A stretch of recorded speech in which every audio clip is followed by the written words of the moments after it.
Hey guys, welcome to my channel. My name is Mackenzie, as you can tell by the intro and by the name of the channel. I'm here today to talk about my 5-star reads so you guys can judge me, because I know I judge people on their 5-star reads. To get to know me a little bit more before we get into that, I am 22. I am starting my Master's of Library and Information Science in August. I'm excited about that. I just graduated in May of this year with a bachelor's in criminology. I have 3 cats who I love and adore, and I'll insert pictures here with their names.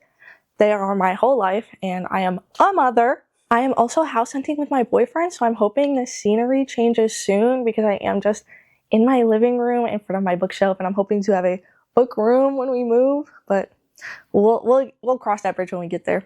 Enough about that. Let's get into the books, which I know you guys are here for. First, we're going to talk about some of my favorite series and then transition into some standalones. I have about 10 books here. I think that's enough for you guys to get to know me a little bit. The first books I'm going to start with are the Letters of Enchantment series by Rebecca Ross. These were the first fantasy books I ever read, and I am so lucky to find a duology that I was so obsessed with from beginning to end. In these books, we follow Iris Winnow. She is holding her family on her back in these books. Her mother is battling addiction, and her brother just got sent off into the front lines to fight in a war against gods. To calm her nerves about her brother being sent away to the front lines, she writes him letters and puts them underneath her dresser, where they magically vanish. And despite everything happening in her life, she continues her dream of becoming a columnist in her local newspaper. But she's in competition with her work rival, Roman, who is also going up for the columnist position. What she doesn't know about him is that he is writing back to her letters that disappear under the dresser. Then, as fate would have it, they both get sent off into the front lines to see who can write the best articles and is most deserving of the columnist position. They're to write about the soldiers in the front line, to interview them, to get to know the ugly and the truth behind a war between gods and how it affects all mankind. You get to see how community is built in the toughest and most brutal situations. This duology has some of the most beautiful writing that I've ever read, and the element of letters that is used in this book was the first time I had a multimedia type book, and I loved it. And Roman Kit, the man that he is so pathetically in love with Iris. You are looking for yearning, he crawls to her. Crawls on his hands and knees. I love this couple. I loved everything that happened, and it's an important depiction of how gruesome war is, the realities of war, and also how war can affect those who don't fight but are still at the front lines. These books changed my whole perspective on reading. I was a solely romance reader until I read these, and now I basically only read fantasy using romance as palate cleanser. I am obsessed with romance still, and all the fantasy that I have in this pile do have aspects of romance in them. But these books really opened the world to fantasy romance for me, and I am so grateful to this duology, so grateful to Rebecca Ross, and you guys need to pick these up. Next, I have another duology. Duologies are my favorite length of series, the Shepherd King duology. This is my favorite duology of all time. No offense, Letters of Enchantment, you did a lot for me, but these books, oh, Rachel Gillick is such a beautiful writer. I was so immersed in these books, which is hard for me because I have complete aphantasia, so I can't see anything in my head. A lot of people say, oh, when I'm reading, it's like a movie. I can't see anything. So when you transport me into a book like Rachel Gillick did with these, you're doing something of a miracle. Rachel Gillick is a miracle worker. In this duology, we follow Elspeth Spindle, who lives in Plunder, where the king kills off anyone who gets sick by the mist because they develop magical powers. And Elspeth herself is sent off at a very young age to live with her aunt because she contracts this illness and develops magical powers.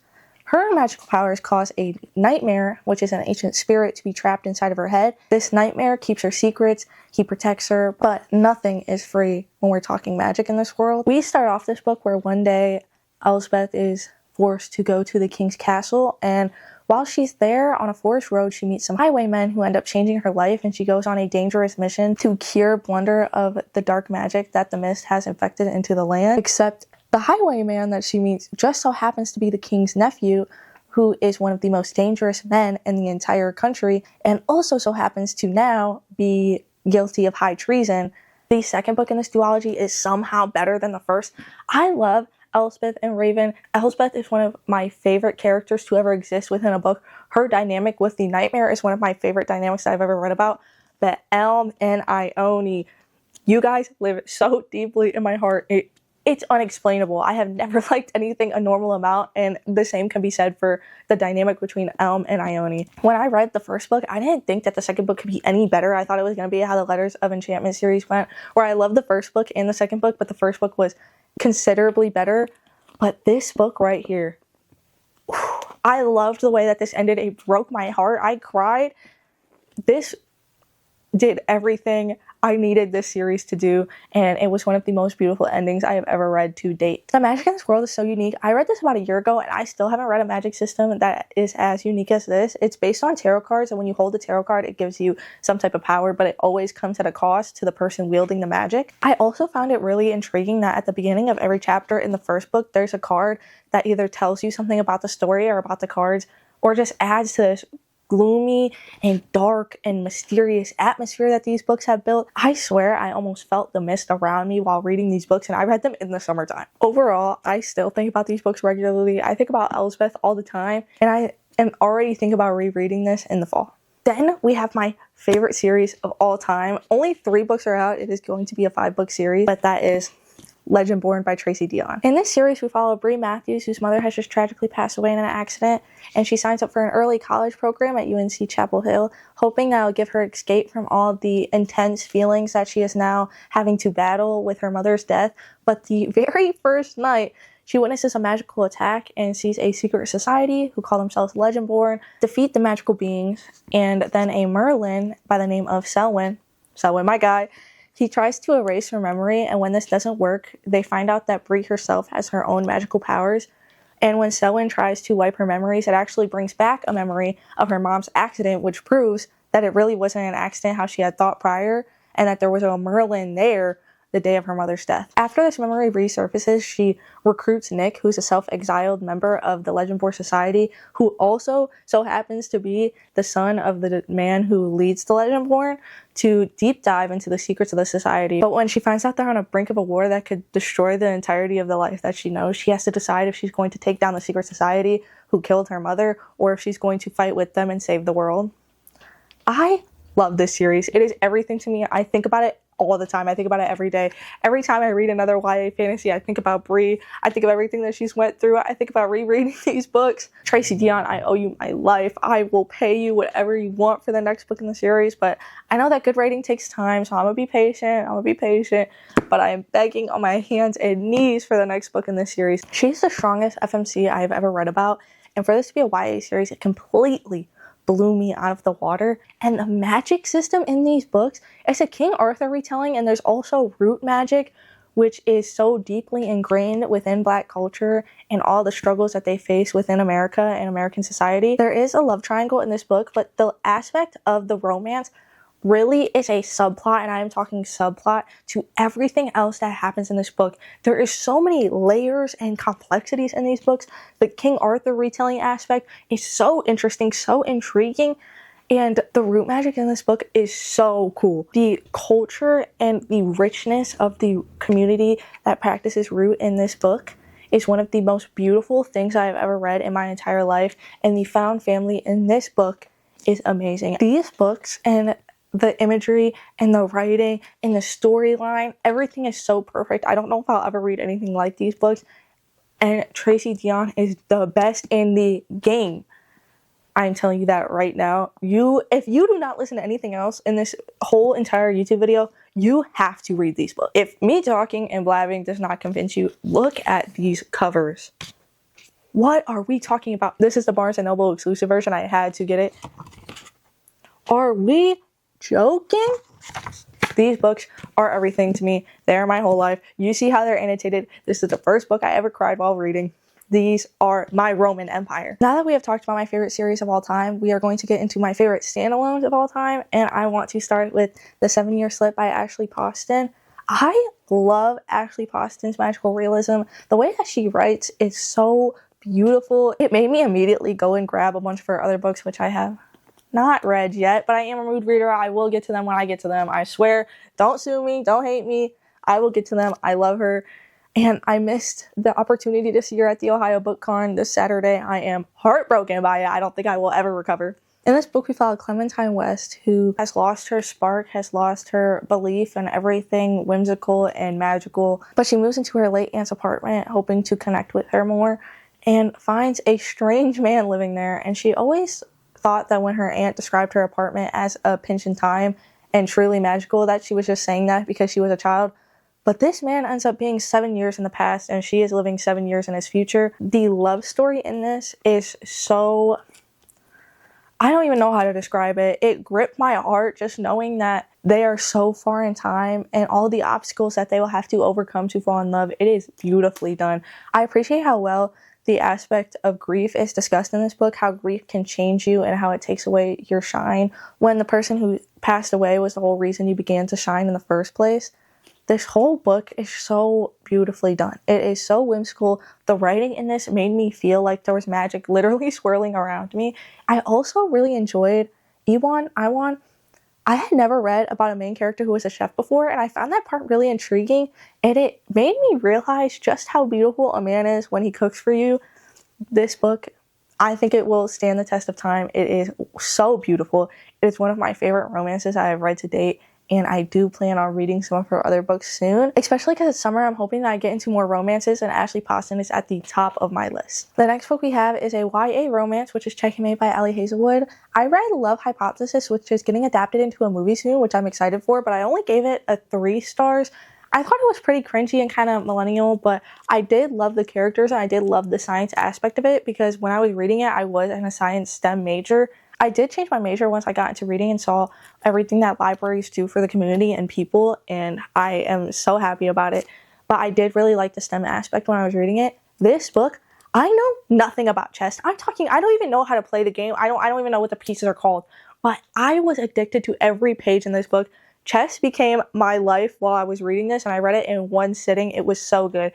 This book made me understand the hype about Allie Hazelwood in a way that Love Hypothesis just didn't. And I am going to read the rest of those STEM romances, but I don't know if any of them can top this book for me. In this book, we're following Mallory, who is keeping her family afloat with her dead-end job that she's unhappy working at, but she knows she has to take care of her mother and her sister. And one day, her sister asks her to play in a charity chess match, which she is against completely because she played chess when she was younger, and it tore apart her family, and she doesn't see herself ever going back to the game. But she begrudgingly does so for her sister, and she plays a game and she beats the world champion king killer Nolan. Now, everyone is shocked that a rookie like Mallory could even stand a chance in a game against Nolan. Nonetheless, beating him, and it sparks Nolan's passion again for chess because he was losing it. After this charity match, she sees how much money she can actually make from chess and how many winnings she can collect, which causes her to rise up in the ranks and join Nolan's chess team. The rivals to lovers in this book is so beautifully done. I love Mallory. She is such a great FMC. She is so strong, and with everything riding on her back and how she still chooses to be the baddest bitch ever, she is that girl. I love her. Allie Hazelwood, this is an amazing book. I just love it. It is so cute, and I still haven't learned anything about chess, but Checkmate is a 5-star undoubtedly. The last book I have, and certainly not least, is Bear Time by Frederick Bachman. Oh my god, this book ripped out my heart and I said thank you. I didn't think the writing style of this book was going to grip me as much as it does because it is very matter of fact and straight to the point, but something about it being so matter of fact and so this happened and this is the reality and this is how humans act, and it being such an amazing character study of how people in this community react to such a horrific event was so beautifully done, and I swear from here to here I think I cried about 10 times. In this book we are following a vast amount of characters in Beartown, which is a community deep in the forest whose economic stability has been declining for years, and their only hope of saving their economy is a junior ice hockey team who is in the semifinals and has a real chance of winning the finals and having things built within their community and having a new ice hockey rink in their town so that people will finally come. There'll be tourism and there'll be an inflation of growth within their town. The only issue is that something very tragic happens, and the star of the hockey team is at the root of it, and this town must choose between saving their town and doing what's morally right, and how children deal with this and how adults treat children. This book is just so beautiful. I haven't even read the second one. I don't know when I'll be able to handle that. The turmoil that this book put me through.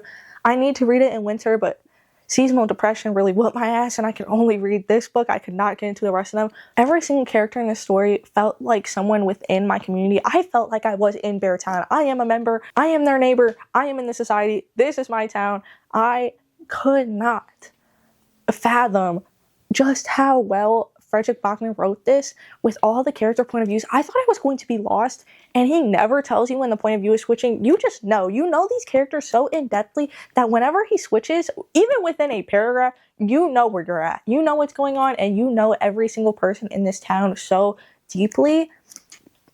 It genuinely ripped my heart out. I think about this book all the time. This is probably one of the books I reflect on the most that I've ever read. I would check the trigger warnings of this book if you know that you are very sensitive to this type of material. I would try to go into it without knowing anything about it, because the way that it hits you is so much better when you know nothing. But for your mental health, choose what is best for you. I didn't look at trigger warnings, but there's nothing wrong with looking at trigger warnings. Protect you, protect your mental health. At the end of the day, this is a hobby, and while I think it'll give you a better shock factor and sit with you better, this book, regardless of what you know going into it, will sit with you and you will think about it for the rest of your life. And with that, we are done. Those books have shaped me as a reader, has shaped me as a person, everything. They are my holy grail. They are my Roman Empire. I hope that you guys get some book recommendations from this video, but if not, you can now judge me on who I am as a reader and get to know me a lot better. Tell me your 5-star reads in the comments. I would love to judge you by your 5-star reads. And thank you guys for watching the video.